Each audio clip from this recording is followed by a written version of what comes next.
السلام عليكم. عليكم السلام ورحمة الله. ለምሳሌ ማለት ነው ኢትዮጵያ ለዘላለም ትኑር የሚለው ቃል እንዴት ይታያል? ማለት ሀገር ለዘላለም ትኑር ብሎ መናገር።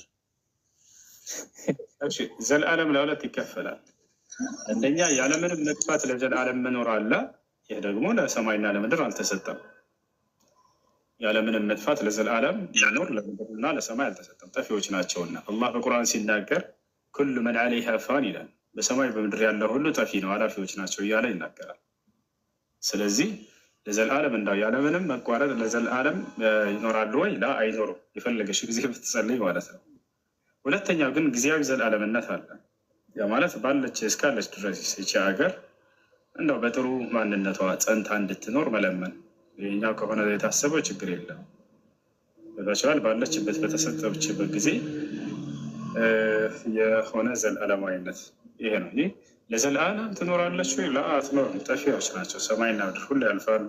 የማያልፈው አምላካችን አላህ ሱብሓነሁ ወተዓላ ነው።